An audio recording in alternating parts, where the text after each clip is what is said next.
South African Communist Party Central Committee meeting in Braamfontein enters its second day today. Now, top of the agenda for the party will be the fractions showing within the GNU. The party's plan to renew their status as an independent political party and the simmering tensions between the US and South Africa.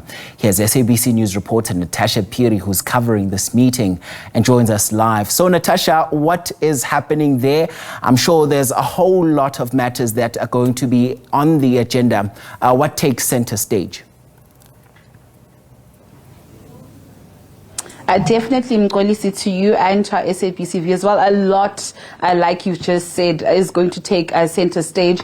You know that we've had a very busy news week, as newsmakers, as journalists as well. I mean, we saw there on Wednesday what happened in Cape Town, the passing of the fiscal framework, which is also expected to actually top the agenda. You also have the issues of the future of the GNU. We do know that the DA's FedEx is actually meeting over this issue. Yesterday, we heard the ANC Secretary General Fikile Mbalula speaking to our colleagues Samgele Masego, saying that the ball is now in the DA's court when we speak about the future of the GNU, whether or not the DA is going to leave or not. But let me just take this conversation to Alex Mashilo on the sidelines, of course, of the SACP's first plenary of this year. Thank you so much for joining us on SABC News. I think first and foremost, one issue that has topped everybody's minds, including us journalists, is the future of the GNU, or the DA in the GNU. What is the SACP's standing point? We heard the ANC saying yesterday that the ball is in the DA's court, essentially.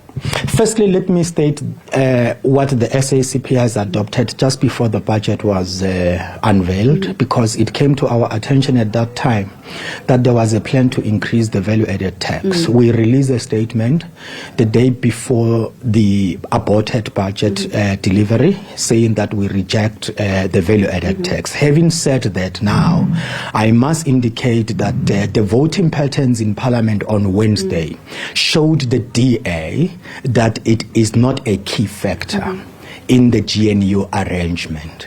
It demonstrated through the voting patterns that actually there is a 50% plus one majority in Parliament, excluding the DA, the MKP and the others. So South Africa will not stop. And in fact, this is one of the discussions we are having here, that we must roll back the planned VAT increase, and this is the time to show the DA the door. Because what the SACP has been saying all along, that it is possible to establish a government without the DA, was proven during the week on Wednesday through the voting patterns there.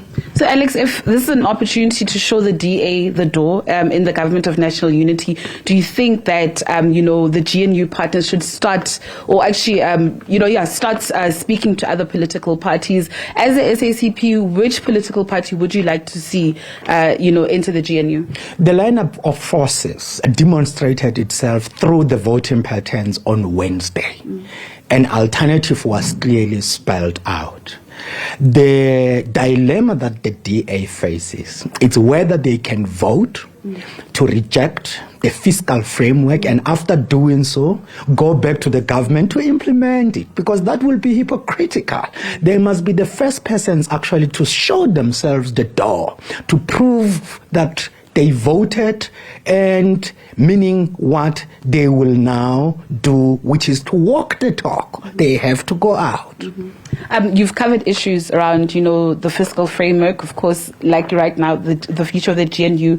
In terms of, Alex, I'm being told to actually wrap in studio. Of course, as I wrap, I'm going to hand back to you. My colleague Sibahle and myself will actually continue this interview with Alex Mashilo. Back to you in studio. All right, that's our very own Natasha Phiri monitoring developments there. Thanks very much indeed.